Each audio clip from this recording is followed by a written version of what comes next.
Okay, and we're back. So, what did you think of that? Like I do like at the end that it's like a kind of a bait and switch. Like they're both Yeah, shitty people technically because they're cheating on each other. it's morally ambiguous. Who do you root for? It's grey. It's all morally grey. It's all morally gray.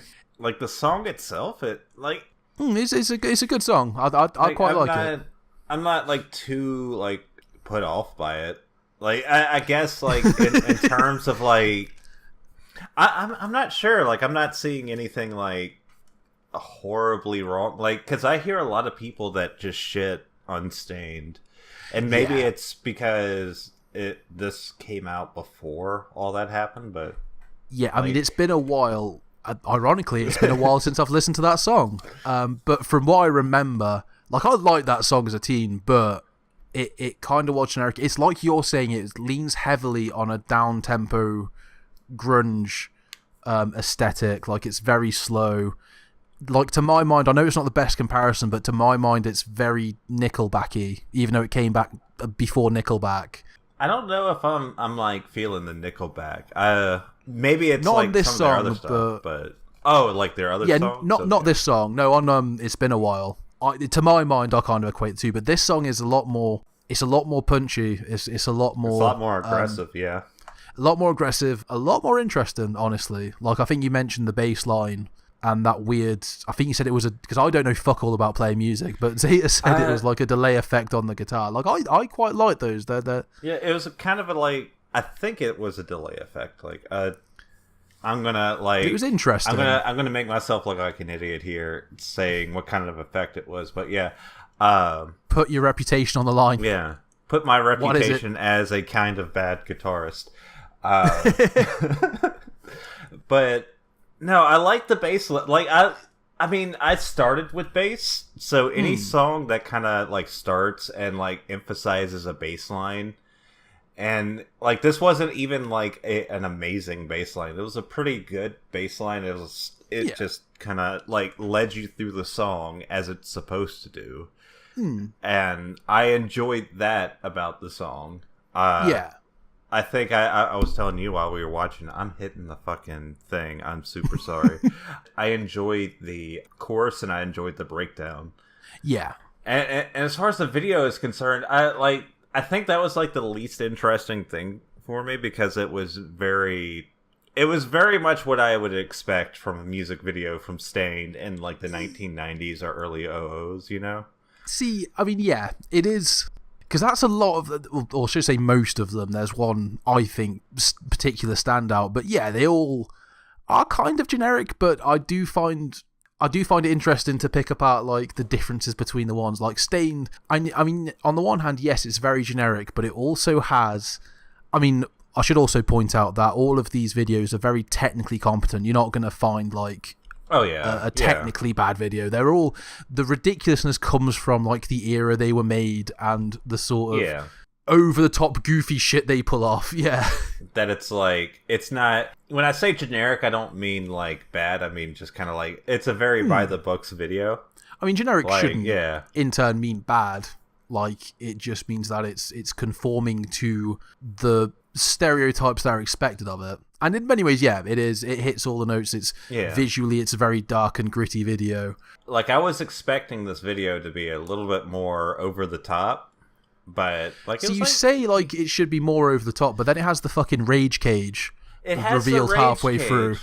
Has the good old But- rage cage. See, that's the shit I love. That's the weird, like, we don't have enough interesting shit to do with the band. Because when you have bands playing, you know, they can't all be characters, they can't all be Slipknots, which is fine, nor should they be. But, you know, you have them playing and you have Aaron Lewis looking perpetually sick the entire time. Yeah, we got to talk about. We got to talk about him being bent over for the entire film. Like, Aaron, are you okay? Aaron, I know go you're to bed, still mate. alive. I'm looking at your Wikipedia, but are you okay? Like, I'm glad you've dedicated to the video, but maybe you should lie down in the trailer for a bit.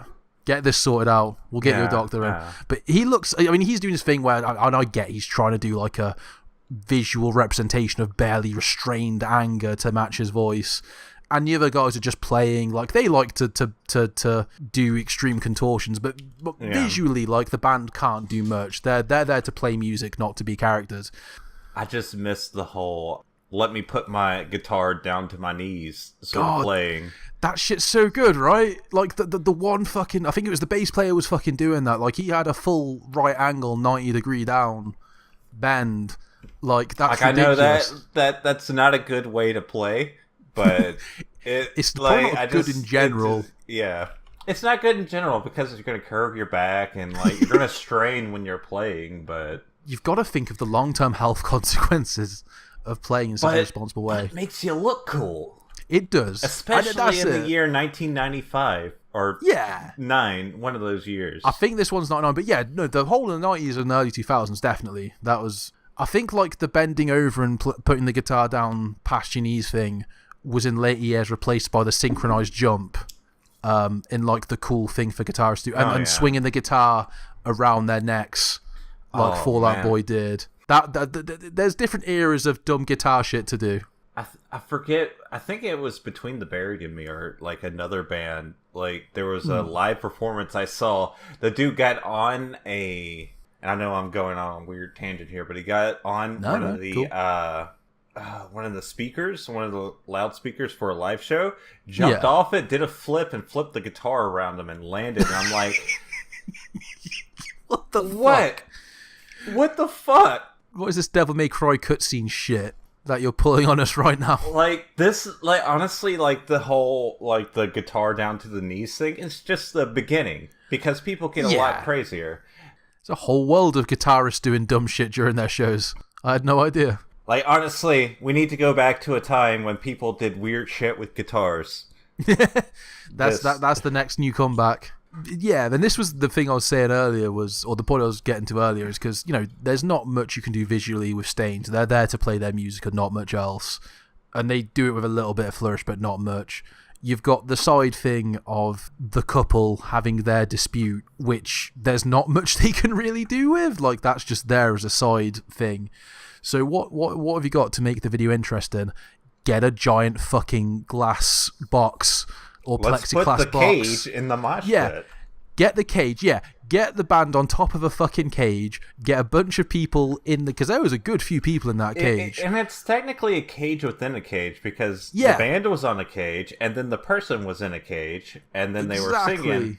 And let me just say this. I would actually, like, visually in a music video, it works, but, like, that would be the shittiest concert to go to. Oh, God, yeah. Like VIP tickets, $500 to go in the cage inside the cage. All you'd hear is like the other people outside smashing against your cage because they'd just be slamming on that thing the whole time. It's like I'm trying to listen to the band. I paid $3 figures for this perfect seat. I know y'all are mad, but I just want to listen to the band. Please. I'm just looking at Aaron's butt right now. I don't want to do that. It's just the only angle I have. Please let me listen to this band. This was a bad ticket purchasing choice, to be honest. No one's even gone to a Stained concert in 10 years. Probably. Well, they must have done. I think they're still. No, I think they're actually. Like, let's go to the Wikipedia page and see. It's funny you should say that. Yes, second hiatus and uncertain future, 2014 to present. I'm sure as fuck not going to read further than that. I mean, it's uncertain. It's not. We're not sure what's happening there. We don't know what's happening. We don't it's know. A will they, won't they situation. To go on a slight tangent myself, I found a funny little fact that they nearly never got their start.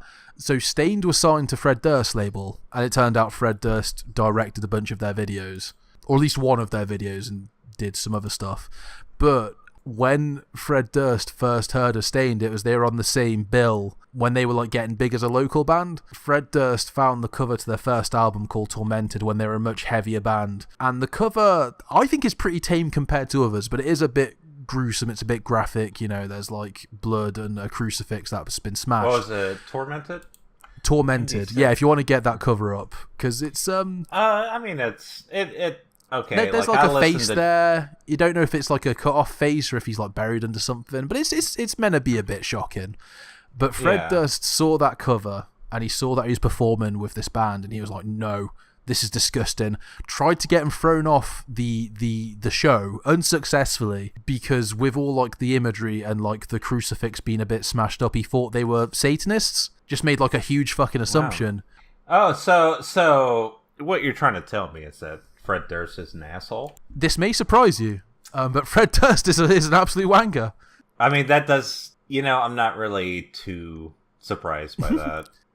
But, I mean, that's the thing, though, because he did that, but then he wasn't able to get them thrown off, and then he heard them perform, and he actually was impressed, and he did actually sign them, or get them signed to a label. So there is a redemption arc within that thing, but I just love the idea of Fred Durst, of all people, getting frightened about Satanists. Oh my god, the guy that wrote Nookie is really upset. Like, this isn't... This is scandalous, guys. This isn't even, like, the worst shit. Yeah. Yeah, like, I'm going to put a screen cap on for people at home and so they can judge, but I didn't think it was that bad. Like, in the 90s as well. Especially in the 90s when you had, like, Death and, like, Celtic Frost and, like, all these...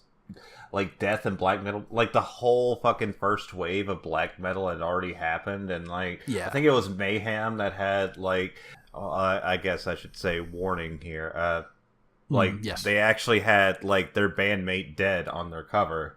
Really? Yeah. The fuck? Oh, is that one of the? Is that one of them fucking Nordic black metal bands that did a bunch of like Mayhem extremely was, like, disgraceful shit? Oh yeah, like, to put it lightly. To put it lightly, they were kind of fucked up. Like, I like they were black naughty metal boys to an extent, guys. But like that whole first section of black metal is like, ooh, fuck. But yeah.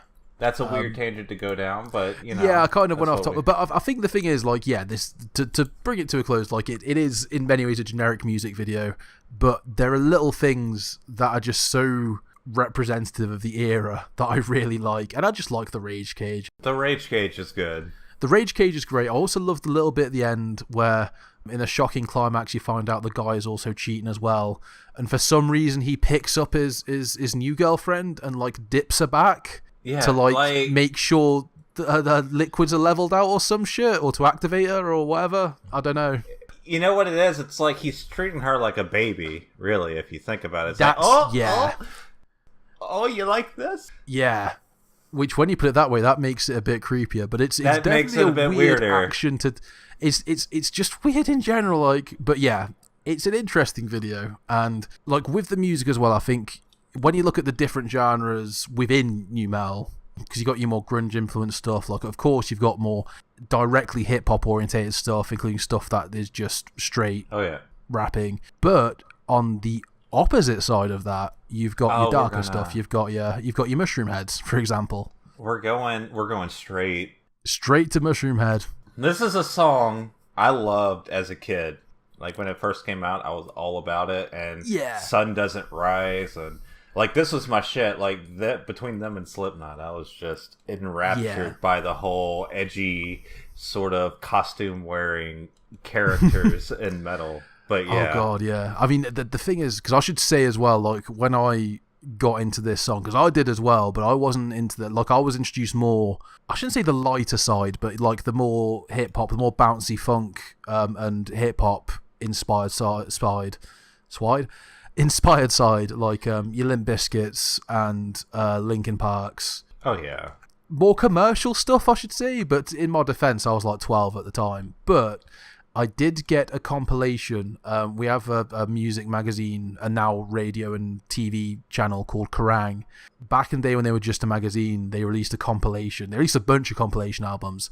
And aside, like, all of the fucking light, relatively commercial stuff and pop punk and whatever, they had fucking Solitaire Unraveling, the song we're about to play. And it's like, this is fucking weird. Because I'd heard Slipknot songs, I didn't mind them, but I was really caught off guard by this when like the one guy starts like singing operatically.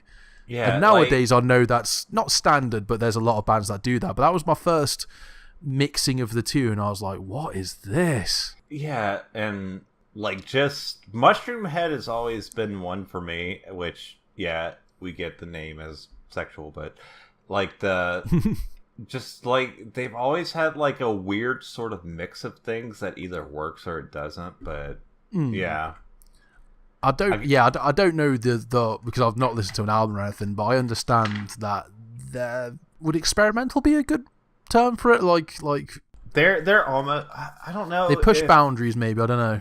I don't know even if that's the right term. I think that like they had like a really specific style they were going into, but yeah, I don't know if they. I don't know. Like, you know what? Let's just get to the video and let's see. Yeah, let's do the video. Just a quick point of order before we start. When I get these videos, I'm trying to get the best quality. That's not always possible. There's a lot of factors. It depends on how big the band is, if they've got an official YouTube video, if the label/band care enough to upload good quality versions of their videos, or if they're just going to stick with like the 240p version that they uploaded fucking back in the late 2000s. In rare cases, they don't have an official version of the video, so I'm having to use fucking 10-year-old copy that's like 480p, which is the best I could find, which is weird because Mushroom Head put a lot of effort, or whoever made the video, I should say, put a lot of effort into this, but they've not seen fit to upload an official version, which they've got an official channel, they just never uploaded it properly. So bear that in mind, we can't always get the best quality, unfortunately. I guess I should say, if you like anything on here, even if no matter what it is, like, you know, go ahead and support the band, because oh yeah, like musicians often get screwed over. So oh god, yeah, and that's one point. My other point as well, and another, because I'm not going to get on a whole soapbox about video preservation because that would take ages, but a lot of reasons why this suck is because there are a bunch of great music videos that have just been lost or are like stuck in this fucking 240. I'm sure as we get onto more obscure bands or more obscure genres, we'll see a lot of that coming along. But that's a different conversation. For now, let's all enjoy Mushroom Head, Solitaire Unraveling, and the unique vision that they put up here.